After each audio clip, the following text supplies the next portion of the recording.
오늘 저는 대선에서 승리할 때 감사하고 패배할 때 낙심하지 말라, 이런 제목으로 말씀을 드리겠습니다. 이제 대선이 하루밖에 안 남았습니다.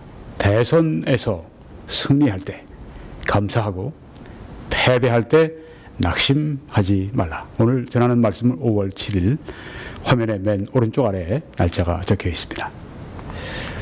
먼저 이 사역을 위해서 기도해 주시고 또 주위에 동영상을 알려주시는 분들께 깊은 감사를 드립니다. 또 선교헌금과 재정적인 후원으로 이 사역을 지원해 주시고 또 발전시켜 주시는 모든 분들께 심심한 감사를 드립니다. 하나님의 축복이 여러분들에게 마치 하늘문을 여시고 복을 쌓을 곳이 없도록 붙지 아니하나 보라 라고 약속하신 그 말씀처럼 여러분에게 하나님의 축복이 임하기를 간절히 기도합니다. 함께 재정적인 후원금으로 또 선교헌금으로 동참해 주실 분들은 이 화면의 맨 왼쪽에 보시면 메뉴가 있습니다. 거기 맨 아래 선교헌금란을 클릭하시면 모든 필요한 정보를 여러분이 보실 수가 있습니다. 이제 말씀을 시작하겠습니다. 5월 5일 날 조갑제닷컴의 조갑제 대표는 이런 제하에 강의를 하셨습니다. 한국인은 최악의 선택을 할 것인가? 민중혁명 분위기에서 치르는 대통령 선거의 위험성. 네, 이런 아주 심각한 주제로 강의를 해 주셨습니다.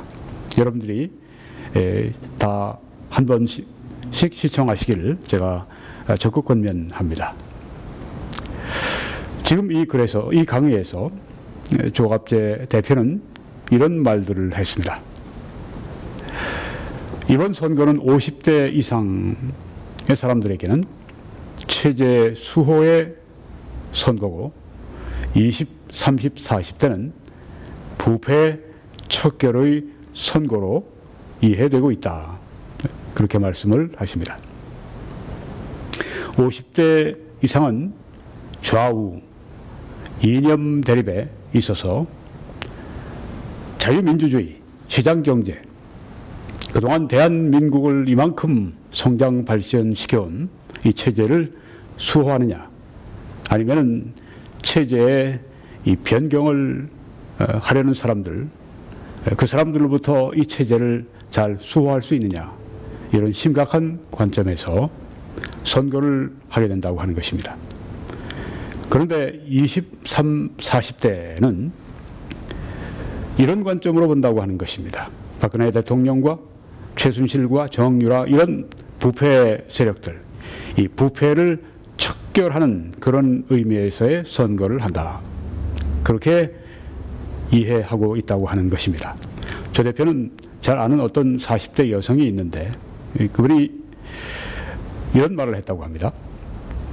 저는 안철수 씨를 찍으려고 했는데 지금은 마음을 바꿔서 문재인 씨로 찍기로 했습니다. 왜 그런가 이유를 물어보니까 안철수 씨는 이명박 씨의 아바타라, 그런 소문이 돌아서 자기 생각에는 안철수 씨가 대통령이 되면 이명박 씨까지 올라가서 거기에 모든 부패를 다 척결하는, 소위 문재인 씨가 잘 말하는 적폐 척결, 적폐 해소, 네, 청산, 네, 이런 것들을 하기를 기대했는데 안철수 씨가 되면 그걸 하지 않을 거니까 문재인 씨를 찍기로 했다. 네. 이미 다 재판이 끝난 그런 것까지도 다 뒤지고 올라가서 그렇게 또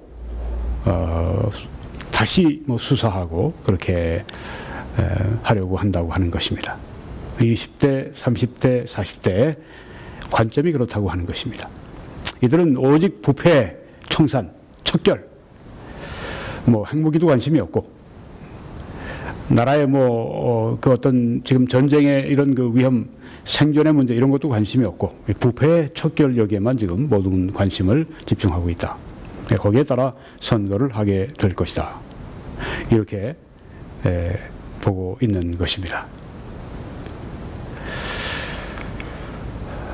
그리고 박 대통령 탄핵을 찬성하는 국민의 한 80%가 이렇게 여기에 속해 있는 것으로 보는데요. 이런 여론을 누가 조성했는가? 이 5가지 세력이, 여러분이 사진에 보시는 이 5가지의 한국의 유력한 이 세력이 바로 탄핵 찬성 80% 여론을 조성했다. 먼저 언론이 선동을 시작했고, 또 수많은 거짓을 가지고 언론이 잘못된 선동을 시작을 했고, 그리고 이 국회나 검찰이나 특검이나 거기에 기반해서 국회는 이제 자기가 조사도 안 해보고, 그 국회 고유 기능인데, 특별히 이 대통령 탄핵 같은 경우는 우리나라의 초유의 일인데도 불구하고 이 문제에 대해서, 물론 이제 노무현 대통령 있었지만 아주 이 심각하게 이 탄핵 결정을 내리는 이런 문제에 있어서 국회가 충분히 조사를 해야 마땅함에도 불구하고 그냥 이 언론이 말한 이 선동의 토대 위에서, 그리고 또 이제 검찰이 일방적으로 기소한 그걸 가지고 대통령을 탄핵한 잘못을 범했다. 국회는 마땅히 이 법을 수호해야 하는데 오히려 헌법을 해쳤다. 헌재도 역시 마찬가지로 그 단숨에 이 재판을 마쳤고, 단숨이죠. 왜냐하면은 미국은 이 닉슨 대통령을 탄핵하기까지 2년이라고 하는 세월이, 하원에서 탄핵시키기 직전까지 2년이라는 이 조사 기간이 있었는데 우리 국회는 전혀 없었고, 헌재도 재판하기 위해서 한 2~3달 정도 하고 난 다음에 그다음에 전격적으로 결정을 내렸습니다. 그것도 8대 0이라고 하는 이 전체주의적인 사회에서나 볼 수 있는, 그리고 이 헌재 법관 가운데 아무도 국회가 이렇게 졸속하게 탄핵 판결을 하고 조사도 해보지 않고 가져온 문제에 대해서 이의를 제기하지 않고, 참 이해가 안 되는 대목이죠. 도저히 선진국, 이 민주주의의 종주국이라고 할 수 있는 영국과 미국 같은 의회에서는 상상도 할 수 없는, 또 미국의 연방 대법원 같은 데서 상상도 할 수 없는 일들을 처리해버린 것입니다. 이 5개의 한국의 유력한 이 세력들이 대통령 탄핵 찬성의 80% 여론을 만들어 놨고, 또 그것이 지금 이 선거에 영향을 주고 있다. 국회 탄핵으로부터 시작된 이 민중혁명이 이제 이번 선거로 말미암아 종지부를 찍는다. 그렇게 이해를 하고 있다고 하는 것입니다. 또 조갑재 대표는 이 민중혁명 분위기에 선거를 하는데 이것은 우파 후보에게는 절대적으로 불리하고 좌파 후보에게는 절대적으로 유리한 이런 선거가 되었다고 하는 것입니다. 이렇게 비유를 했습니다. 다른 당 후보들은 지금 준비도 안 돼 있는데 탄핵 문제를 다루기 시작하면서부터 이 문재인 후보는 사실상 뜀뛰기를 시작해서 다른 후보들이 뛰기 전에 벌써 10m 앞에서 뛰고 있다. 이런 말을 했습니다. 미국 같은 경우에는 한 당에서, 예를 들면 공화당에서 후보들이 이제 나와서 서로 미리 예선전을 합니다. 이렇게 해서 경선을 하게 되고 거의 1년 한 4~5개월 이렇게 하게 됩니다. 그동안에 수많은 토론을 하게 되고 또 유권자들은 충분한 시간을 가지고 다양한 경로를 통해서 이 후보들에 대해서 파악하게 되고 또 누구를 지지할까를 결정하게 됩니다. 이번 이 선거는 번갯불에 콩 구워 먹듯이 탄핵 대통령 파면 결정이 있고 나서 단 2개월 안에 이렇게 되어졌으니까 언제 우리가 후보들을 제대로 검증할 수 있는 시간이 있겠습니까? 그리고 이것은 민중혁명 분위기 속에 치러지는 선거이기 때문에 이미 보수당인 자유한국당 보수 세력에 대한 탄핵을 내리고 시작한 선거이기 때문에 좌파 후보에게 절대적으로 유리하다고 하는 것입니다. 이제 문재인 씨가 대통령이 되면 문재인 정권이 들어서게 되고, 그리고 문재인 정권은 성격이 어떤 성격인가? 좌파 운동권 세력이라고 하는 것입니다. 저 대표에 의하면 문재인 정권은 사회 전반에 포진해 있는 좌파 운동권 세력과 연합해서 혁명을 수행하게 될 것이다. 민중혁명을 수행하게 될 것이다. 이렇게 보고 있는 것입니다. 이것은 김대중 정부 혹은 노무현 정부 때와 사뭇 다르다. 왜냐하면 지금은 좌파 운동권 세력이 사회 각 분야, 뭐 예술계도 그렇고 또 뭐 사법계, 또 그리고 국회, 행정부 곳곳에 뭐 그 여러 분야에 지금 포진이 돼 있어서 그들이 이 좌파 운동권 세력의 중심인 문재인 정권과 더불어서 연합해서 민중혁명을 수행하는데, 이것은 이전과는 전혀 다른 성격의 정권이 될 것이다. 그렇게 평가를 합니다.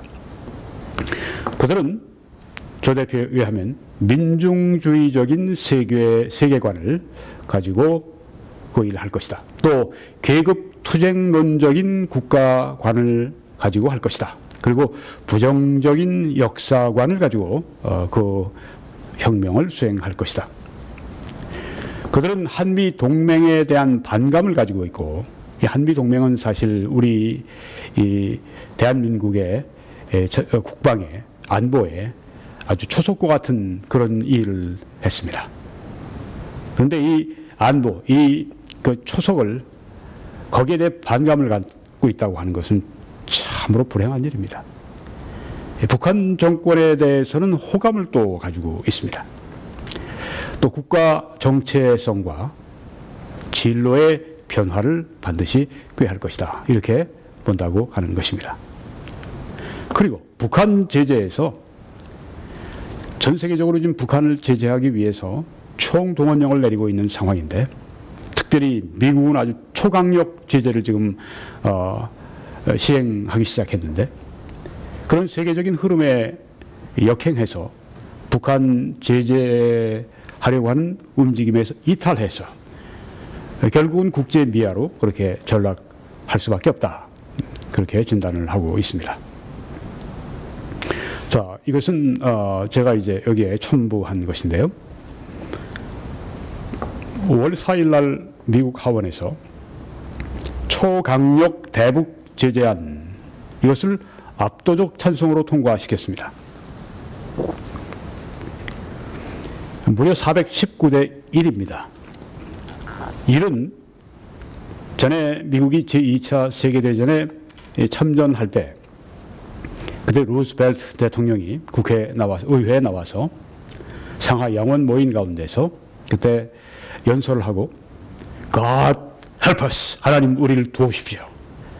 그러면서 이제 일본에 대해서 선전포고를 하는데, 그리고 표결을 합니다. 국회가 그때 몇백 대 1로 통과를 시켰습니다.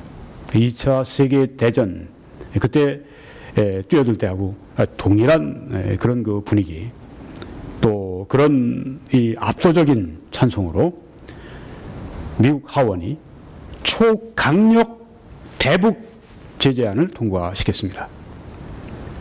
이것은 군사 행동을 하기 일보 직전에 있는 상황을 말하는 것입니다.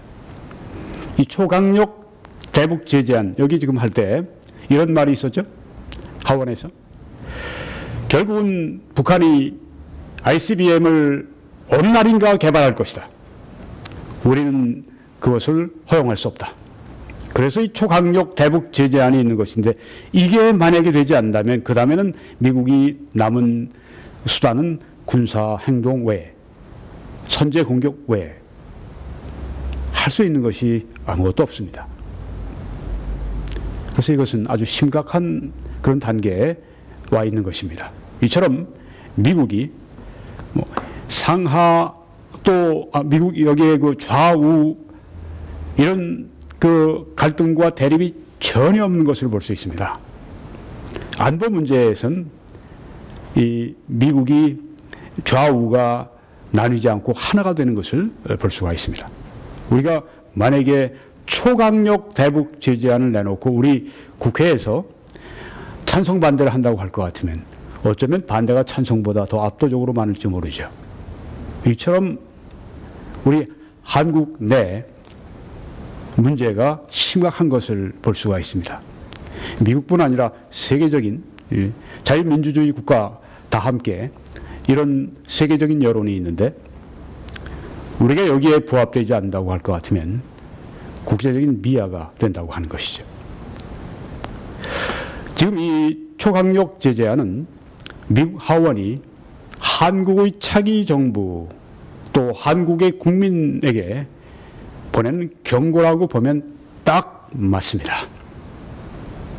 한국의 차기 정부에게, 한국 국민들에게 미국 하원이 다른 세계 전체에 말하는 것뿐 아니라 특별히 한국의 당사자인 한국의 차기 정부, 한국 국민에게 보내는 경고 차원이라고 하는 것입니다.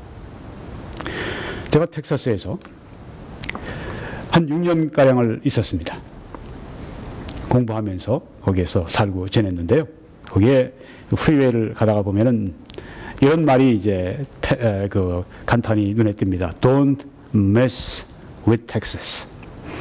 텍사스와 얽히지 말아라. 이런 것입니다. 어떤 이 텍사스 차량들은 이 뒤에다 이런 걸 붙이고 다닙니다. Don't mess with Texas.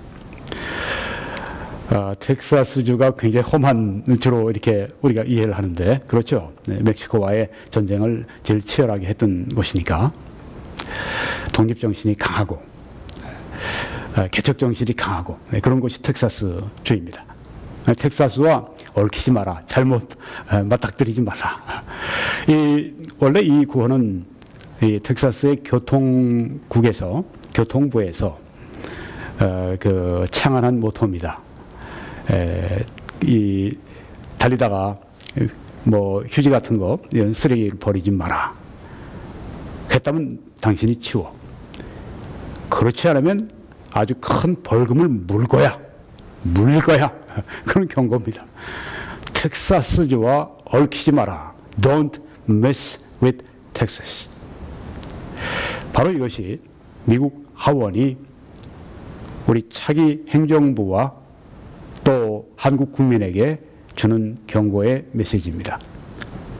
즉 미국 하원과 얽히지 말라. 미국 하원이 초강력 제재를 지금 하면서 이 북한의 핵 무장을 여기서 동결시키거나 해제시키려고 하는데 역행하는 그런 일을 하지 말라. 이렇게 우리 한국의 차기 이제 한 이틀 정도, 하루 이틀이면 차기 행정부가 나오는데 차기 행정부에 또 한국 국민들에게 말을 한 것입니다. 우리 국민들이 또 차기 행정부가 미국 하원 또 미국 정부, 미국 국민들과 함께 잘 보조를 맞추고 한미 동맹이 와해되는 것이 아니라 한미 동맹이 굳건해지는 그런 일들이 있기를 참으로 소망합니다. 또 조갑재 대표는 이제 한미 동맹이 와해가 될 것이고 또 이 문재인 정권이 들어서게 되면 국론이 분열하고 갈등하게 될 것이고 그리고 북한과 종북주의자들, 남한의 종북주의자들이 공조를 또 하게 될 것이고 게다가 북한의 핵무기로 말미암아 영향이 미쳐지게 되고 이렇게 되면 우리는 안보 위기를 넘어서 생존 위기로 그렇게 들어가게 될 것이다. 그런 아주 암울한 장래를, 시나리오를 보여주고 있습니다. 그리고 내전적인 우리 안에 좌우, 이 내전적인 구조가 폭발할 가능성이 있다. 이렇게 문재인 정권 그리고 좌파 정권을 한국 국민이 이번 대선에서 택한다면 그것은 최악의 선택인데 조갑재 대표는 최악의 선택을 하고 최선의 결과를 기대하는 것은 옳지 않다. 그리고 이 최악의 선택은 최악의 시나리오를 가능케 한다. 그래서 이제 이런 그 말을 하고 있다고 하는 것입니다. 물론 조 대표도 지금은 그렇게 흔드는 얘기를 하지만 실제로 정권을 가지고 집행하게 되면 그때는 뭐 현실적이 될 수도 있다.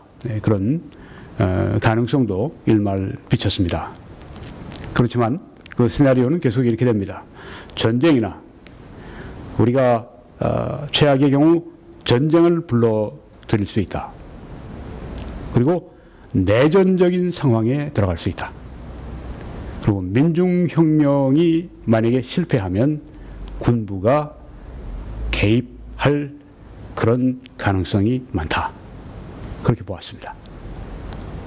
전에 스페인이 그랬고 칠레가 그랬고 최근에는 무슬림 브라더스 때문에 이집트에서 민중혁명이 진행이 되면서 거센 반발이 있었고 중산층이 반발하고 또 그 민중혁명을 이끌어가는 그 무슬림 브라더스 거기에서 군부를 계속해서 압박하고 그래서 군부가 개입하게 되고 쿠데타가 일어나고 이런 일들이 있을 것이다. 이렇게 보는 것입니다.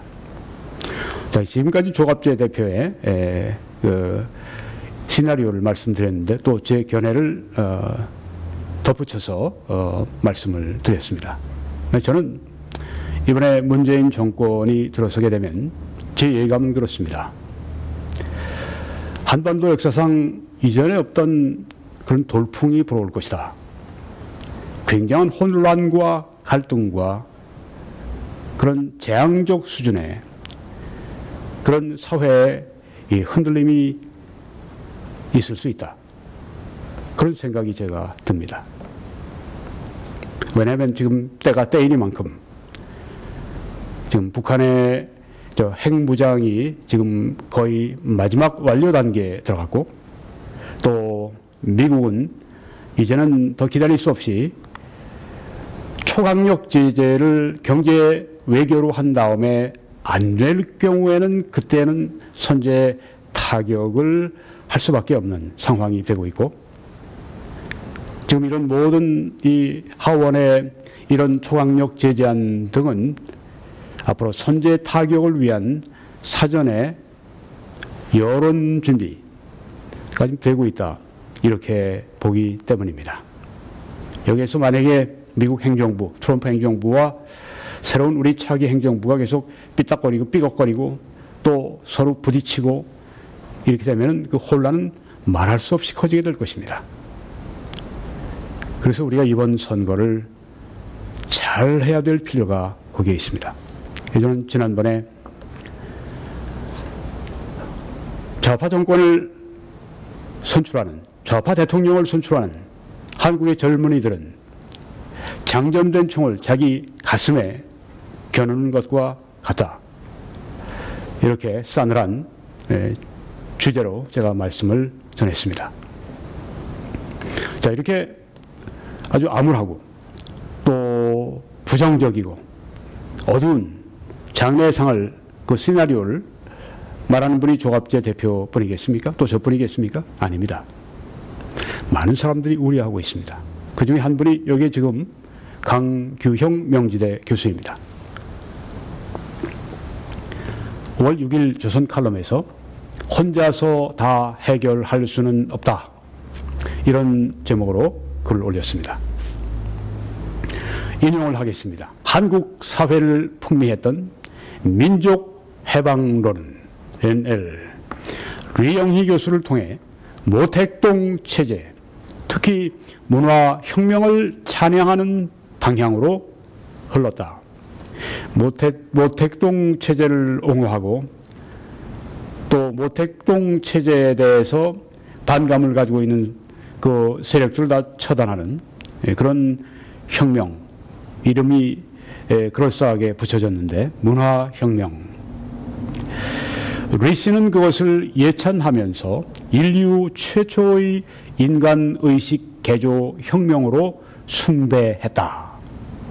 이렇게 강 교수가 평가했습니다. 문화혁명을 인류 최초의 인간의식 개조혁명이다. 이렇게 봤다고 하는 것입니다. 그러나 강 교수는 말하기를 실상은 수천만 명이 학살되는 최악의 생지옥 중 하나였다. 이렇게 평가를 하는 것입니다. 이 말이 맞습니다. 객관적으로 볼 때.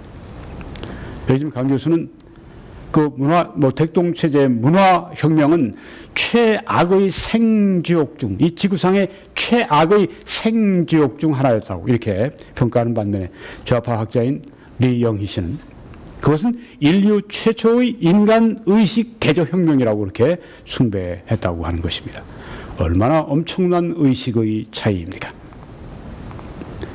자, 바로 이 문화혁명은 여기에 최악의 생지옥 중 하나였는데 그 내용은 이렇습니다.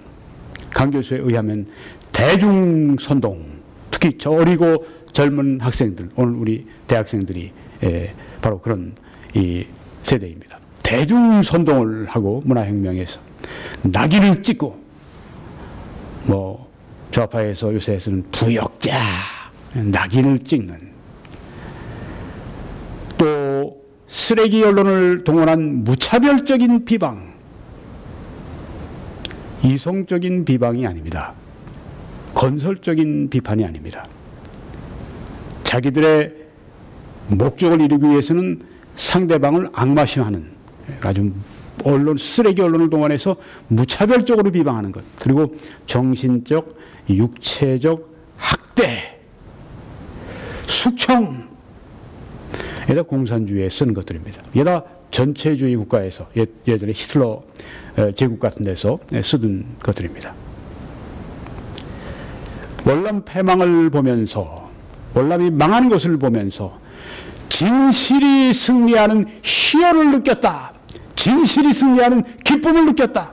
만끽했다. 이렇게 하는 문재인 후보와 그 배후 세력은, 문재인 후보의 세력은 월남 패망을 보고 진실이 승리했다는 기쁨을 느꼈다는 겁니다. 여러 번 리영희를 자기 인생의 큰 스승이라 밝혔다. 네. 리영희가 큰 스승이라고 하는 겁니다. 문재인 씨의 또 그 배후 세력, 즉 좌파 이 세력을 말하는 것입니다. 좌파 운동권 세력. 묻고 싶다. 훨씬 규모와 강도는 작겠지만 한국에서도 그런 망나니 칼춤, 즉 한국식 문화혁명을 아직도 꿈꾸는가? 이렇게 문재인 씨 그리고 또 그 배후 세력에게 물어보고 있습니다. 그런 망나니 칼춤, 한국식 문화혁명을 아직도 꿈꾸고 있느냐? 이렇게 물어보는 것입니다. 참 훌륭한 양심적인 용기 있는 지식인입니다. 이런 강규형 교수 같은 분이 우리나라에 많이 필요합니다. 지식은 많지만, 교수로서 지식은 많이 가지고 있지만 양심에 따라서, 그리고 사회가 필요로 할 때, 국가가 필요로 할 때 그것을 자기 희생을 각오하면서도 분명한 진리를 전하려고 하는 그런 교수들이 정말 희귀한 이때 빛나는 보석같이 반짝이는 그런 교수라고 저는 생각합니다. 뭐 강 교수뿐이겠습니까? 우리 목사들도 마찬가지 있겠죠. 2017년의 대선은 기울어진 운동장의 선거입니다. 여러분이 사진에서 청와대 이 전경 사진이 완전히 왼쪽으로 기울어져 있는 것을 보십니다. uphill battle. 이제 우파는 고지를 향해서 싸워 올라가고 좌파는 고지 위에서 이제 기관총을 드르륵 잘 보이는 데서 쏴댑니다. 기울어진 운동장의 선거, 이런 말을 우리가 합니다. 왜 그렇습니까? 탄핵 찬성의 그 80% 그 이상의 여론, 그것이 바로 선거에 고스란히 영향을 미치고 있기 때문입니다.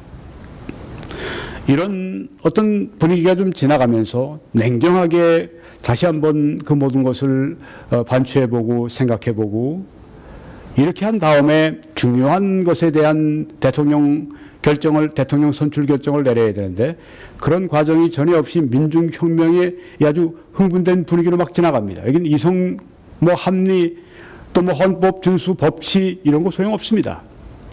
어떤 그 목표를 향해서, 혁명이라고 하는 목표를 향해서 모든 걸 아주 그냥 집중하는 이런 속에 선거가 진행되기 때문에 바로 이것이 여기 말한 기울어진 운동장 선거라고 하는 것입니다. 그리고 민중혁명 분위기의 선거로서 좌파 후보에게 절대적으로 유리하기 때문에 이것은 바로 기울어진 운동장의 대선이 되고 있다고 하는 것입니다. 그리고 제가 지적하고 싶은 것은 이처럼 보수가 4분 오열되어 있습니다. 갈래갈래 찢겨 있습니다. 몇 주 전보다는 조금 나아졌습니다만 아직도 우파는 갈래갈래 나뉘어 찢겨져 있습니다. 유승민 씨, 분명히 안보 문제는 보수입니다. 그렇다고 다른 문제가 다 보수는 아닙니다. 그걸 어떤 사람들은 사이비 보수라 그렇게 읽었습니다. 이번에 대통령 탄핵을 하게 되면 그것이 좌파 대통령 후보에 절대적으로 유리하다고 하는 것을 알고 있었을 겁니다. 그럼에도 불구하고 그런 일을 했습니다. 앞장서서. 아마 이 선거가 마치고 나면은 많은 보수주의자들에 의해서 역사의 역적으로 몰릴 가능성이 참 큽니다. 새누리당이 아직도 독립적인 길을 가고 있는 것으로 알고 있습니다. 저는 새누리당 여러분을 대단히 사랑합니다. 여러분들에게 아주 많은 기대를 하고 있습니다. 그렇지만 이번에 이렇게 고립적이고 또 다른 이 보수 우파 이분들이 다 그 타협하고 그런 사람들이 아니거든요. 김평우 변호사 얼마나 전력을 다해 싸웠습니까?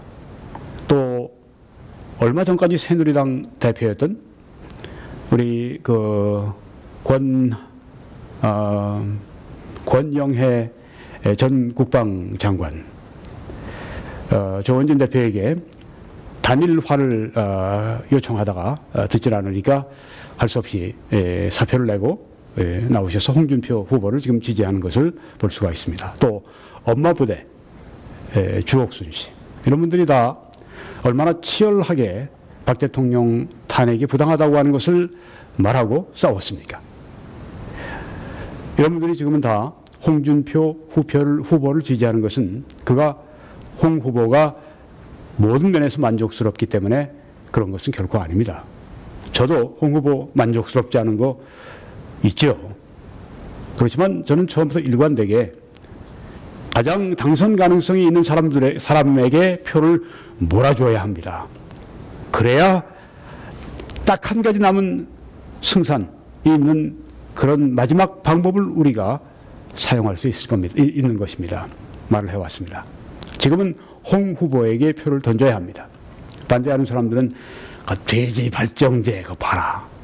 불량 상품이다 이렇게 얘기를 하는데 미국의 트럼프는 그런 문제보다 더 심각한 문제를 가지고도 당선됐고 또 미국의 이 도덕적인 문제에서 가장 엄격하고 또 청교도적인 그래서 미국의 이 도덕적 순결주의를 주장하는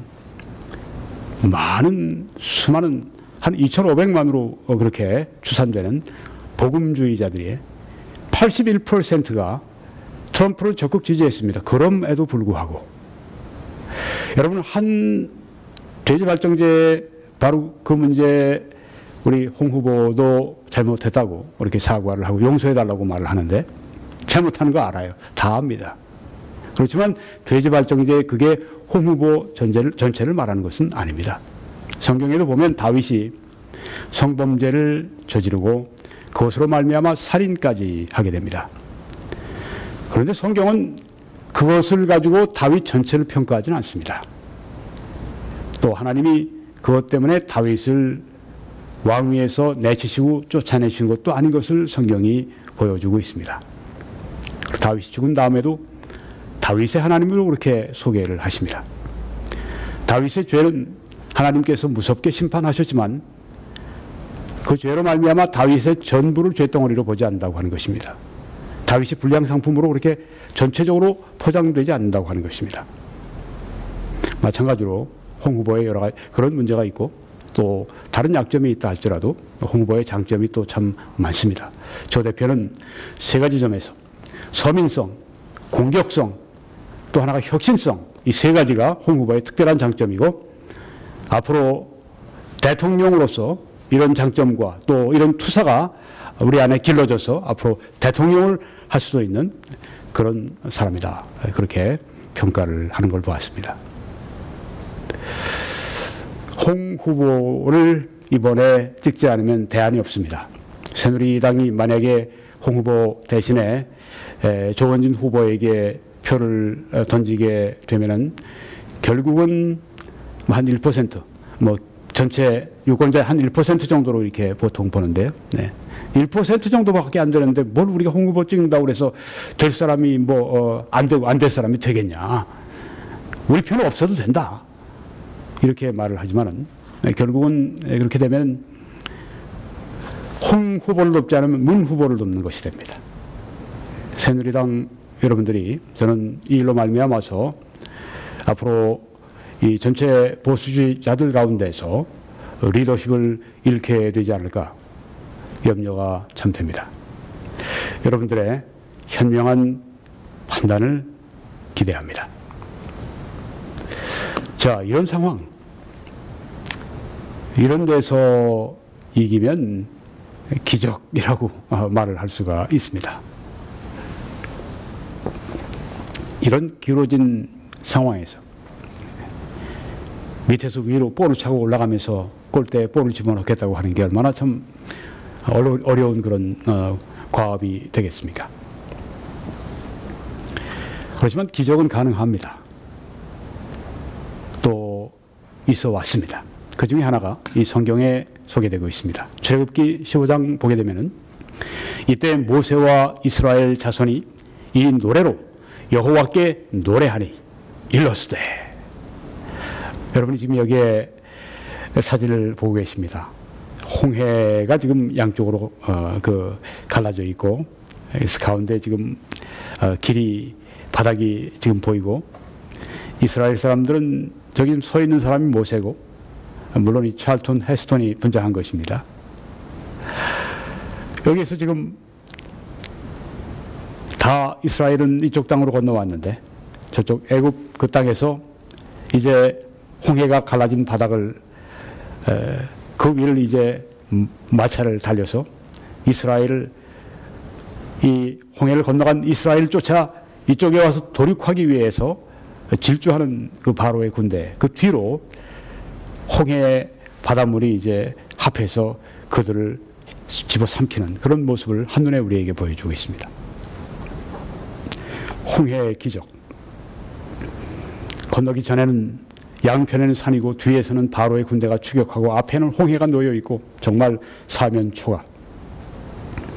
거기서 하나님께서는 모세에게 네 지팡이를 바다 위로 내밀라. 그리고 하나님께서 동풍을 불게 하셔서 이 홍해 물을 바다를 열어놓으시고 그 가운데 이스라엘을 통과하게 하셨습니다. 그렇지만 따라오는 바로의 군대를 이 물속에 수장하시고 괴멸시켜 버리셨습니다. 심판하신 것입니다. 그리고 이스라엘을 구출하시고 구원하신 것입니다. 이때 모세와 이스라엘 자손이 이 노래로 여호와께 노래하니 일러스되. 이 기적을 놓고 하나님께 감사합니다. 내가 여호와를 찬송하리니. 찬송은 감사의 최종적인 자연적인 표현이죠. 그는 높고 영화로우시며 말과 그 탄 자를 바다에 던지셨음이로다. 여호와는 나의 힘이시여 여호와는 나의 노래이시며 여호와는 나의 구원이시로다. 그는 나의 하나님이시니 내가 그를 찬송할 것이요 내 아버지의 하나님이시니 내가 그를 높이리로다. 여호와는 용사이시니 여호와는 그의 이름이시로다. 여호와는 하나님의 이름입니다. 그가 바로의 병거와 그의 군대를 바다에 던지시니 최고의 지휘관들이 홍해에 잠겼고 깊은 물이 그들을 덮으니 그들이 돌처럼 깊음 속에 가라앉았도다. 여호와여 주의 오른손이 권능으로 영광을 나타내시니라. 여호와여 주의 오른손이 원수를 부수시니이다. 이렇게 장엄하게 찬송하고 감사를 표했습니다. 승리 앞에서 이들은 마음껏 감사를 표했습니다. 왜? 싸움은 이들에게 속한 것이 아니었습니다. 이들이 바로의 정규 군대와 맞설 수 있는 힘은 결코 이들에게 없었습니다. 노예 생활을 했던 사람들이니까. 바로 밑에서.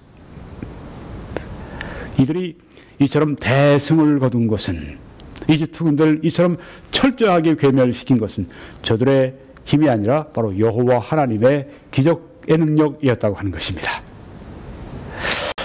이번에 참 이 기울어진 운동장에서 선거하는 것은 보수 우파에게는 절대적으로 불리한데, 여기 기적과 같이 보수 우파 대통령 탄생을 시켜주시면 감사할 일이죠. 여호와 하나님께 감사드리십시오. 우리 한국의 현대사에도 두 가지 기적이 나타났습니다. 그중에 첫 번째는 일제로부터 우리나라가 1945년 8월 15일에 독립한 것입니다. 일제 36년. 그 정말 모진 그런 그 고초 고난, 아마 한민족이 당한 가장 큰 아픔과 고통 가운데 한때가 그때였을 것입니다. 일본의 무서운 압제, 자녀들을 다 뺏기고 전쟁터로 뺏기고, 뭐 집에 있는 수저까지 다 이제 차출당하고 철저하게 착취당하고 피폐해지고, 그리고도 계속 억누르는 이 일제의 이 압박에서 해방시켜 주신 것, 하나님께서 연합국들을 통해서, 미국을 통해서, 그들의 강대국의 세력을 통해서 새로운 세계 질서를 2차 세계대전 이후에 재편케 하심으로 말미암아 우리가 기적과 같은 독립을 이루었습니다. 여러분 보시는 사진은 8월 15일 다음 날 8월 16일 오전 9시 마포 형무소 앞에서의 그 만세 부르는 모습입니다. 감격스럽습니다. 이 무서운 일제의 그 압제에서 우리를 독립시켜 주신 거 기적입니다. 또 하나는 여러분이 보시는 인천 상륙작전, 이것은 아주 드라마틱한 우리 6.25 전쟁의 반전이었습니다.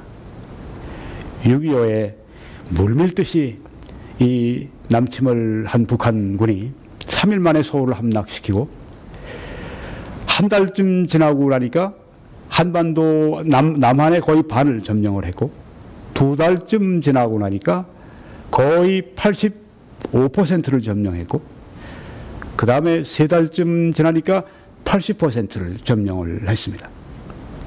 뭐 90%까지라고 우리가 얘기할 수도 있겠습니다. 낙동강 방어선만 우리가 겨우 지키면서 거기에 미국의 사단 3개 사단, 그리고 한국의 한 5개 사단이 목숨을 걸고 치열하게 마지막 방어선을 거기서 구축하고 있습니다. 거기서 밀려 내려가면 이것은 대한해협의 보트피플밖에 되지 않습니다. 제주도로 가서 우리가 대만처럼 세운다고 해도 그 조그만 제주도를 가만 놔두겠습니까? 김일성은 8월 15일까지는 부산을 함락시키겠다는 목적으로 막무가내로 밀고 내려오고 낙동강 이 방어선을 깨뜨리려고 그저 거세게 공격을 해왔습니다. 그때 인천 상륙작전이 메가더의 지휘 아래 있었습니다. 그때가 1950년 9월 15일입니다. 드라마틱한 반전이 일어났습니다. 그리고 우리 한반도의 허리를 그렇게 끊고 들어가니까 낙동강 방어선에 그렇게 치열하게 공격하던 적들이 이제 뺑소니 치기에 바빴습니다. 후퇴하게 바빴습니다. 그리고 우리 이 서울 수복이 되고 그리고 이제 북쪽으로 우리가 밀고 올라간 것을 여러분이 기억하십니다. 이 인천 상륙작전은 미국의 참모들이 다 반대했던 것입니다. 성공 확률은 5,000분의 1이었다고 합니다. 그런데 메가더가 이것을 해낸 것입니다. 허를 찌른 것입니다. 적의 허를 찌른 것입니다. 놀라운 일입니다. 메가더라고 하는 그 사람을 하나님이 쓰셔서 또 미군 또 우리 한국군 물론 정말 우리 이 전쟁의 타이들 물결을 완전히 바꾸어버렸습니다. 우리가 승리의 이 길로 나가는 그를 터주게 했습니다. 반전 이것도 역시 기적적인 승리입니다. 감사할 것입니다. 우리 한국은 이처럼 태생과 또 유아기 태어나서 다섯 살 됐을 때 이런 전쟁을 맞고 거의 죽을 뻔했다가 다시 기적적으로 살아났습니다. 하나님의 기적의 섭리가 아니겠습니까? 승리를 감사해야 합니다. 그래서 이번 대선에서 승리할 때 감사하고 반면에 패배할 때, 실패할 때 그들은 낙심하지 말아야 되겠습니다. 성경에 또 재미있는 흥미로운 이야기 하나 있습니다. 사무엘상 30장에 다윗에 관한 이야기가 나옵니다. 여러분 지금 왼쪽 사진에서 보시는 다윗과 골리앗의 싸움을 보십니다. 골리앗이 정말 다른 이 보통 사람들에 비해 훨씬 큰 키에 우람한 그런 체구를 가지고 있습니다. 그리고 이스라엘 앞에 나와서 호통을 칩니다.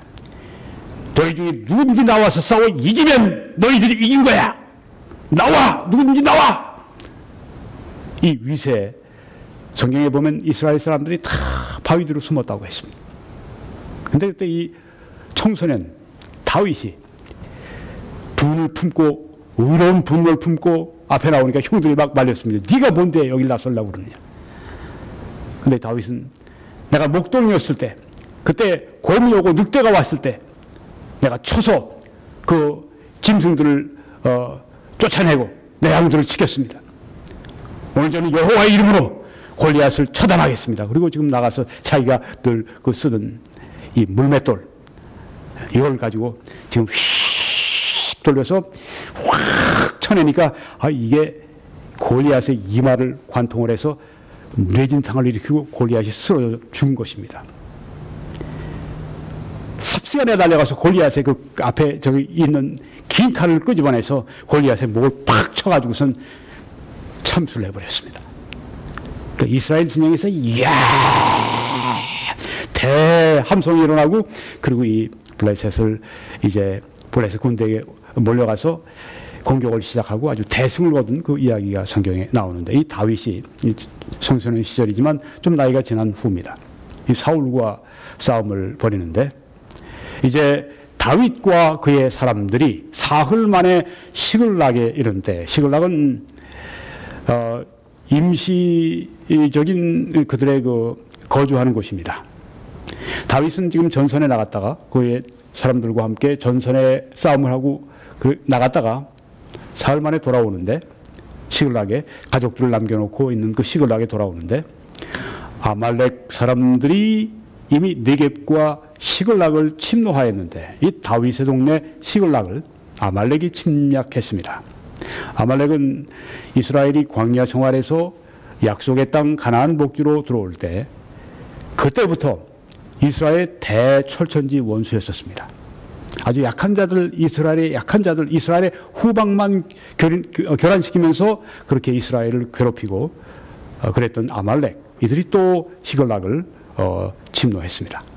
그들이 시글락을 쳐서 불사르고 거기에 있는 젊거나 늙은 여인들은 한 사람도 죽이지 아니하고 다 사로잡아 끌고 자기 길을 갔더라. 다윗과 그의 사람들이 성읍에 이르러 본즉 성읍이 불탔고 자기 이들의 아내와 자녀들이 사로잡혔는지라. 살던 집들은 다 불타고 성은 다 불타버리고 재산 다 약탈당하고 게다가 아내와 자녀들, 가족들 다 그렇게 납치당하고 다윗과 그와 함께한 백성이 울 기력이 없도록 소리를 높여 울었더라. 그 자리에 주저앉아서 그냥 목 놓아 우는데 울 힘도 없을 만큼 그렇게 눈물을 흘렸다고 하는 것입니다. 얼마나 낙심했는지, 얼마나 슬펐는지를 잘 보여주고 있습니다. 다윗의 두 아내, 이스라엘 여인 아히노암과 갈멜 사람 나발의 아내였던 아비가일도 사로잡혔더라. 백성들이 자녀들 때문에 마음이 슬퍼서 다윗을 돌로 치자 하니 지도자를 여기서 책임을 묻고 돌로 치자는 건 죽이자고, 돌로 때려 죽이자는 얘기입니다. 다윗이 크게 다급하였으나, 그렇죠. 자기를 따르던 그 군대가 자기를 돌로 지금 쳐서 죽이려고 돌을 들고 이러니 다급해졌죠. 그렇지만 그의 하나님 여호와를 힘입고 용기를 얻었더라. 여호와 하나님 안에서, 그러니까 여호와 하나님을 의지해서 용기와 힘을 다윗이 얻었다고 하는 것입니다. 다윗이 아히멜렉의 아들 제사장 아비아달에게 이르되, 제사장은 이스라엘의 예배를 관장하던 지금으로 따지면 목사 그런 입장입니다. 그 아들 제사장 아비아달에게 이르되 원하건대 에봇을 내게로 가져오라. 이 에봇은 이 제사장의 옷에 이렇게 두른 이 두건 같은 것인데 하나님의 뜻을 물을 때 사용하던 그런 이 두건이었었습니다. 지금은 안 쓰지만 그때는 그랬습니다. 아비아달이 에봇을 다윗에게로 가져가매 다윗이 여호와께 묻자와 이르되 내가 이 군대를 아말렉 군대를 추격하면 따라잡겠나이까 하니 여호와께서 그에게 대답하시되 그를 쫓아가라. 아말렉을 쫓아가라. 네가 반드시 따라잡고 도로 찾으리라. 그렇게 말씀을 하셨습니다.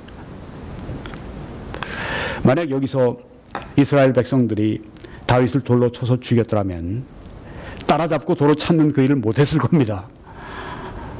반전의 기회를 여기 주시는 것을 볼 수가 있습니다. 우리가 패배했을 때 이번 대선에서 참패했다고 가정합시다. 네. 그냥 가정해보는 겁니다. 그럴 때 너무 낙심하지 마십시오. 왜냐하면 반전의 기회가 반드시 올 것이기 때문입니다. 물론 치열하게 우리의 바른 주장을 가지고 굽히지 않고 싸움을 계속해야 합니다. 여러분, 영국에도 반전 드라마가 현대사에 나타났습니다. 기적과 같은 일이었습니다. 구국 기도회 A National Day of Prayer가 1940년 5월 26일에 있었습니다. 영국민 전체가 기도하는, 영국은 성공회 나라니까요. 개신교, 이 캐톨릭, 이걸 이제 하나로 그 종합을 해서 나름대로 이제 영국 국교회가 탄생을 했는데, 하여간에 이 영국 국교회 수장은 영국 왕입니다. 지금 영국 여왕이죠. 당시는 영국 왕 조지 6세가 있었는데, 여러분 왼쪽에 맨 위에 사진에 보시면 영국의 조지 6세가 있습니다. 당시의 그 왕이었습니다. 그가 영국민들에게 방송으로 회개를 촉구했습니다.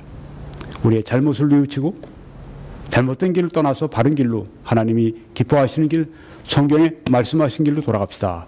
회개와 또 하나님의 도우심을 위한 국가적인 기도를 요청을 했습니다. 회개합시다, 영국민이요. 그리고 하나님이 우리나라를 도와주시도록 우리 국가적으로 기도해 주십시오. 거기에 응해서, 여러분 지금 보시는 사진에 아래에 보시면 그 사람들의 대열이 쫙 줄 서 있는 걸 볼 수가 있습니다. 저 뒤에 보시면은 웨스트민스터 애비, 웨스트민스터 사원에 들어가서 기도하기 위해서 영국의 조지 6세 왕의 그 말을 따라서 지금 기도하는 이 영국인들을 볼 수가 있습니다. 왜 이날 1940년 5월 26일 날 구국기도회를 요청했는가? 정말 영국의 역사에 진짜 큰 위기가 닥쳤기 때문입니다. 그것은 바로 이것입니다. 던커크 철수 작전이 벌어지기 시작한 것입니다. 던커크는 프랑스의 한 조그만 항구입니다. 던커크에 약 30여만의 대군이 집결을 했습니다. 이 대군은 그중에 3분의 2, 한 20만 명 이상은 영국군이고 나머지 10여만은 프랑스군입니다. 독일이 번개 양동 작전을 해서 프랑스를 빠르게 먹어가니까 영국이 그 원정군 대군을 급파했습니다. 그런데 독일이 아주 빠른 번개 작전으로 포위 작전을 해서 한 3, 4주밖에 되지 않은 이 원정군 영국군을 완전히 포위하고 또 그와 함께 하던 불란서군을 완전히 포위를 해버렸습니다. 그리고 덩커크에서 끝장을 내려고 지금 조여오고 있습니다. 덩커크에서 철수를 해야 되는데 그 무서운 독일의 기갑부대가 몰려오죠. 또 독일의 그 무서운 루프와페, 그 독일의 공군기들이 떠서 벌써 이 덩커크의 비치에서 철수작전 준비하고 있는 수천의 사람을 죽여버렸죠. 덩커크에서 철수한다고 하는 것은 도관에 든 쥐였습니다. 그래서 영국 국왕이 이 철수작전을 위해 시작하는 날 간절히 영국 국민들에게 이처럼 회개와 기도를 요청한 것입니다.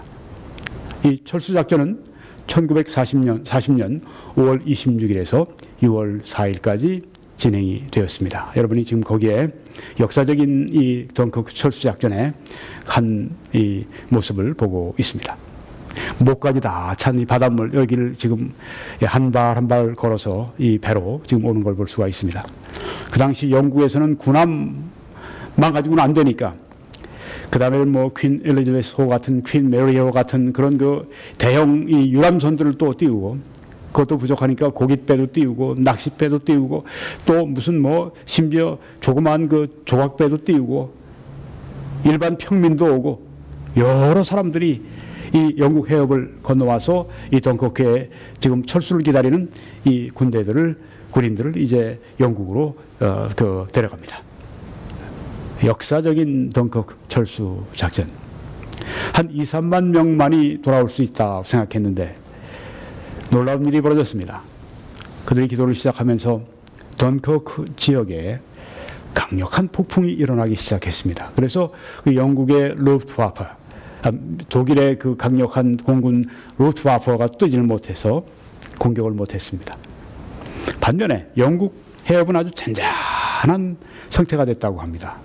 뭐 한 40년에 한 번 있을까 한 정도로 그렇게 아주 잔잔한 호수 같은 바다가 되어서 배들이 쉽게 이제 영국 해협을 건너서 이 철수 작전을 수행할 수 있었습니다. 그리고 이 날 전에 3일 전에 갑자기 이 독일의 기갑부대가 공격하던 걸 멈추고 쉬기 시작했습니다. 그들은 아마 이미 차지한 것들을 좀 이렇게 다 좀 공고하게 만들고 그렇게 준비하면서 서서히 조금 시간을 두고 공격을 하려고 한 것이었는데 그것은 이 덩커크 철수 작전을 하던 영국 프랑스군들에게는 아주 절호의 찬스였었습니다. 방어선을 구축하고 철수 작전의 준비를 그 3일 동안에 다 마쳤습니다. 이 독일군이 3일 동안 이 결정적인 그 공격, 그래서 아주 괴멸시킬 수 있는 바로 그것을 놓친 것에 대해서 그렇게 공격을 지연한 것에 대해서 여러 가지 그 이론이 많이 있지만 아직 속 시원하게 거기에 대해서 이유를 말하는 게 이유가 없습니다. 참 신비하죠. 이런 것들이 다 함께 종합적으로 이루어져서 던커크 철수 작전에 무려 33만 8,226명이 철수했습니다. 한 2, 3만 명이 철수할 수 있을 것이다 봤는데 10배도 넘는 이 대병력이 철수를 무사히 했고 또 800개의 배도 거기에서 그냥 다 묶여 있을 줄 알았는데 다 풀려서 돌아왔는데 바로 이 대병력이 앞으로 이 2차 세계대전 영국이 싸울 때 아주 중요한 그런 이 모멘트가 됐습니다. 이 병력이 만약에 그때 손실됐더라고 할 것 같으면 죽거나 혹은 포로로 잡혔더라 할 것 같으면 영국은 아마 끝났을 것입니다. 그 당시에도 여기 덩커크에 있는 이 군대를 독일군에게 항복시켜야 되느냐가 뭐 오갈 정도로 심각했으니까 그런데 이들이 무사히 다 돌아왔으니까 영국으로 볼 때는 정말 절호의 찬스를 잡은 것이죠. 그런데 이것은 바로 영국 국민들이 하나님 앞에 회개하고 기도할 때 이루어진 놀라운 역사적인 사실입니다. 예, 반전의 기회. 이처럼 철저하게 패배하는 가운데도 반전의 기회를 얻게 되는 역사적인 경험들이 가끔 있었습니다. 이번 대선에서도 패배한다고 할 것 같으면 반전의 기회가 반드시 있을 것입니다. 낙심하지 마시기 바랍니다. 여러분이 이 보시는 사진은 친밀한 사진입니다. 9월 20일 1950년 9월 20일 서울 수복했을 때 그때 여기 두 한국군이 지금 태극기를 중앙청 앞에 개양하는 것을 볼 수가 있습니다. 우리가 6.25 전쟁에서 급작스럽게 그렇게 이 기습 공격을 당하고 밀려가서 부산 겨우 남겨놓고 방어선을 치고 있을 때 그런 반전이 일어나서 이렇게 서울에 불과 한 3개월 만에 다시 돌아왔다고 하는 게 태극기를 여기 개양했다고 하는 게 참 놀랍지 않습니까? 대선의 패배에서 너무 상심하지 마십시오. 만약 그런 것이 있다고 할 것 같으면 그렇다고 하는 것입니다. 좋은 것을 기대하세요. 미국 사람들 말하는 것처럼 expect the great things. 아주 훌륭한 위대한 것을 기대하세요. expect the best things, but prepare for the worst. 그렇지만 최악의 경우를 대비하라. 그런 관점에서 말씀을 드리는 것입니다. 성경에 보면 역대하 7장에 내 이름으로 일컫는 내 백성이 그들의 악한 길에서 떠나 하고 말씀합니다. 하나님은 그 백성이, 하나님을 섬기는 백성이 악한 길에서 떠나기를 원하십니다. 왜요? 여기 신명기 31장 보니까 이스라엘이 아주 악행을 했을 때 그 다음에 하나님이 하신 말씀입니다. 내가 그들에게 진노하여 그들을 버리며 내 얼굴을 숨겨 그들에게 보이지 않게 할 것인즉 그들이 삼킴을 당하여 허다한 재앙과 환난이 그들에게 임할 그때 이스라엘 사람들이 재앙을 당합니다. 그들이 환난을 경험합니다. 근데 그것은 바로 그들 자신이 자초한 것입니다. 왜냐하면 하나님 앞에 범죄하고 하나님의 말씀하신 길을 떠나서 자기의 원하는 길을, 죄의 길을 갔기 때문에 바로 그것이 허다한 재앙과 환난을 그들이 자초하고 초대한 것이라고 하는 것입니다. 우리에게도, 우리 자신에게, 우리 가족에게, 혹은 우리 나라에 재앙과 환난이 닥칠 때 우리 생각해 봐야 합니다. 이것이 나의 죄가, 우리 죄가 자초한 것이 아닌가. 그들이 말하기를, 이스라엘이 말하기를 이 재앙이 우리에게 내리는 우리 하나님이 우리 가운데 계시지 않은 까닭이 아니냐 할 것이라. 하나님이 우리 가운데 계시지 않으니까 우리가 이런 일을, 재앙을 당하는 것이 아닌가. 시편 107편에도 그 주민의 악으로 말미암아, 죄로 말미암아 옥토가 변하여 척박한 땅 사막이 되게 하시며 하고 말씀했습니다. 하나님 옥토에 그들을 살게 하셨는데 그들이 옥토에서 죄를 범하니까 하나님께서 그 땅을 척박한 사막의 땅으로 바꾸신다고 하는 이 경고의 말씀이 여기에 있는 것입니다. 그래서 회개하라고 하는 것입니다. 악한 길에서 떠나라고 말씀하시는 것입니다. 죄는 우리의 친구가 아닙니다. 죄는 우리를 멸망시키기 위해 찾아오는 것입니다. 죄는 우리의 생에 가장 무서운 적입니다. 죄를 떠나라. 이 성경의 말씀입니다. 그들이 악한 길에서 떠나. 잠언 14장에도 공의는 나라를 영화롭게 하고 정의, 공의, 나라를 영화롭게 하고 죄는 백성을, 그 나라를 욕되게 수치스럽게 하느니라고 말씀했습니다. 공의와 진리는, 공의와 정의는 우리 나라를 영화롭게 할 것입니다. 그렇지만 우리나라의 백성들이 죄 가운데 산다면 우리는 욕된 그런 나라가 될 것이라고 이 성경 말씀에 말씀하고 있는 것입니다. 그래서 내 이름으로 일컫는 내 백성이 그들의 악한 길에서 떠나 스스로 낮추고 겸손해지고 기도하여 내 얼굴을 찾으면 회개하고, 아까 영국 왕이 영국민들에게 부탁한 그대로 회개와 하나님의 도우심을 요청하는 기도, 그렇게 되면 내가 하늘에서 듣고 그 그들의 죄를 사하고 그들의 땅을 고칠지라고 말씀을 하셨습니다. 이것은 하나님의 약속입니다. 우리가 기도할 때 전쟁 예방을 위해 먼저 기도해야 합니다. 김정은이가 중국의 압력을 받아 핵 동결을 하거나 핵을 포기한다면 전쟁이 예방될 것입니다. 쿠데타가 북에서 일어나서 김정은이 제거되거나 혹은 처형당한다고 할 것 같으면 전쟁이 예방될 것입니다. 그렇지만 그런 일이 없이 전쟁을 저쪽에서 걸어오면 우리가 준비를 할 수 있도록 기도하고 행동해야 하겠습니다. 또 우리는 강력하고 유능한 우파 대통령 선출을 위해서 기도하고 행동해야 합니다. 이보다 더 중요한 명제는 없습니다. 보수 우파 대통령을 이번에 선출하는 것보다 더 중요한 가치는 없습니다. 다른 모든 가치가 두 번째 가치입니다.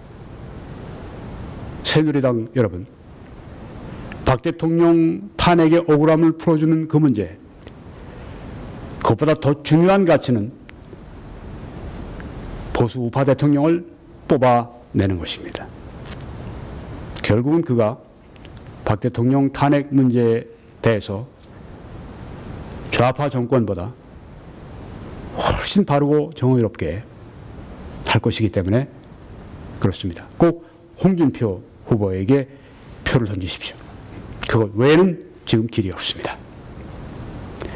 홍 후보가 당선이 되면은 문 후보가 당선되는 것과 비교해서 우리나라에 좋은 일들이 많이 있을 것입니다.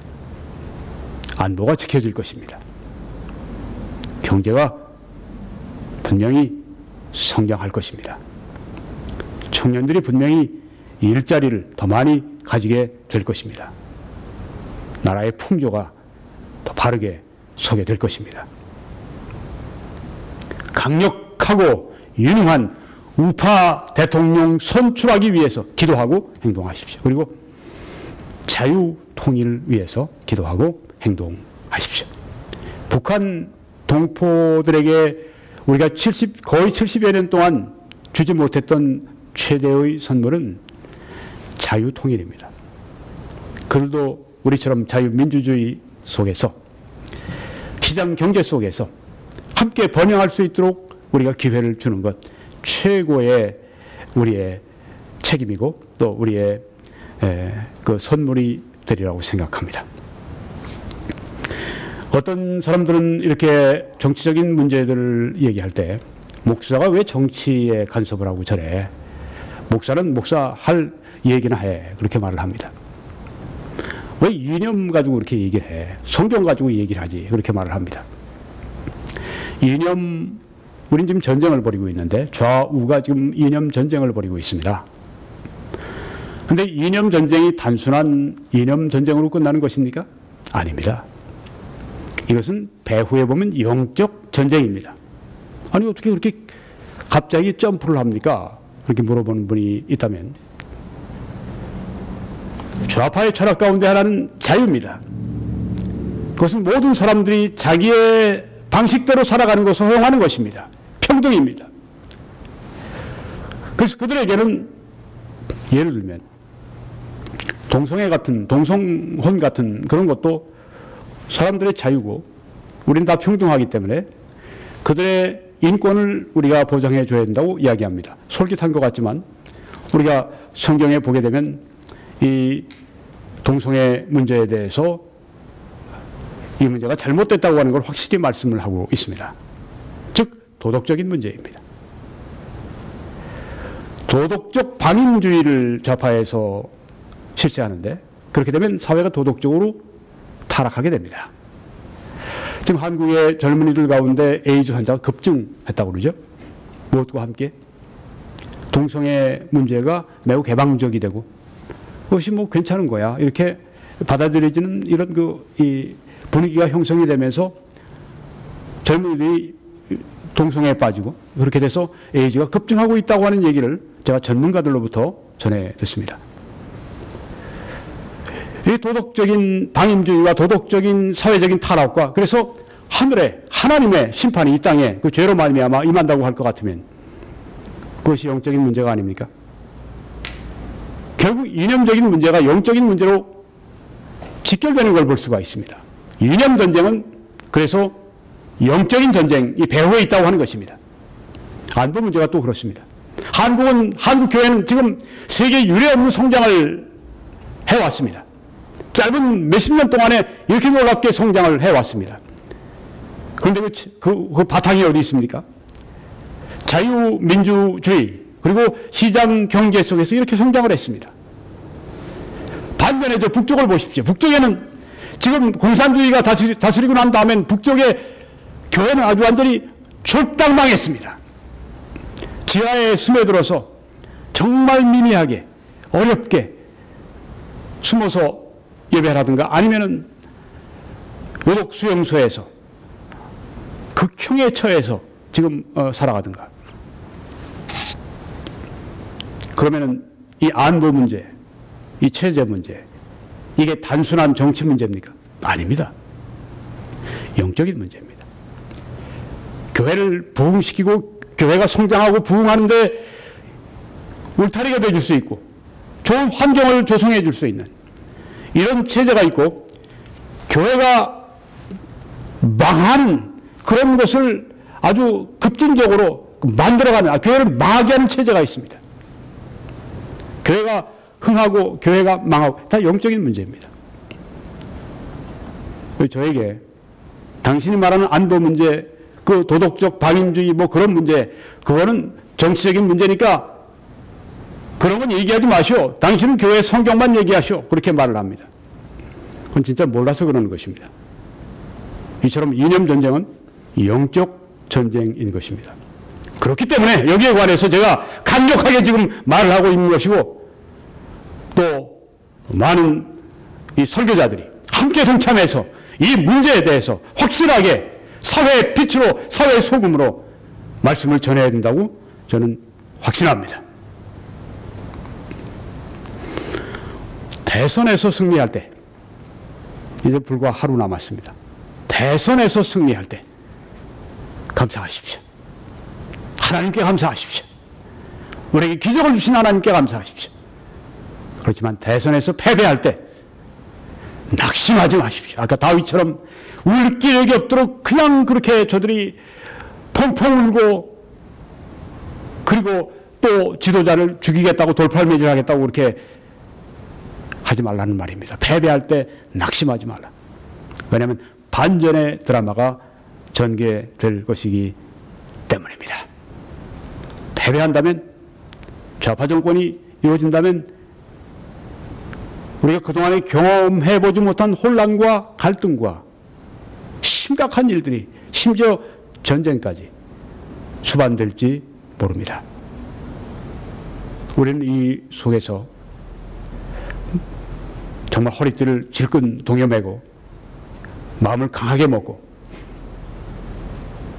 또 신앙인들은 굳은 신앙심을 가지고 의로운 영적 전쟁에 이념 전쟁은 영적 전쟁이니까 또 아직까지 믿지 않는 분들은 또 그 나름대로 신념을 가지고 함께 이 바른 대의를 위해서 우리가 나가야 될 것입니다. 그러면 반드시 반전의 기회는 올 것입니다. 저는 아직도 하나님께서 한국에 선하신 계획과 뜻을 가지고 계심을 믿습니다. 이제 여러분 밑에 www.21church.com 여기로 들어오셔서 다른 메시지들을 시청하실 수 있기를 바랍니다. 사역을 위해 기도해 주시고 주위에 알려주시고 또 선교헌금으로 재정적인 후원으로 지원해 주시면 감사하겠습니다. 그렇게 하실 때 하나님의 크신 축복이 여러분들과 함께 하시길 간절히 축원합니다.